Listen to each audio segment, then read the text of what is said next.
substitute for sesame oil? An Asian recipe I'm trying calls for sesame oil. However, the only bottle I found is $6, and since I'm only using a tablespoon of it, and am on a tight budget, I don't want to spend that much just to not use most of it. Is there a good substitute for the sesame oil? The recipe I'm making is a cheater Korean beef dish, if that helps at all. Update: I tried it with extra virgin olive oil instead and it turned out fantastic. I'm not sure how much different it would have been with the sesame oil, but it was pretty great without it. The recipe can be found here, see link 1. As a substitute for untoasted sesame oil, most light oils will work: light olive, peanut, canola, sunflower, etc.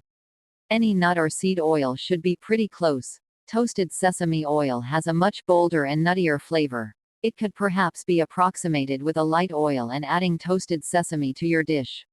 Since your recipe only calls for a tablespoon, I am inferring this is toasted sesame oil, which is used for its strong and lovely flavor. There really are no good substitutes for this purpose. I would recommend investing in the bottle, which kept in the refrigerator should last a long time, and will bring flavor to many dishes.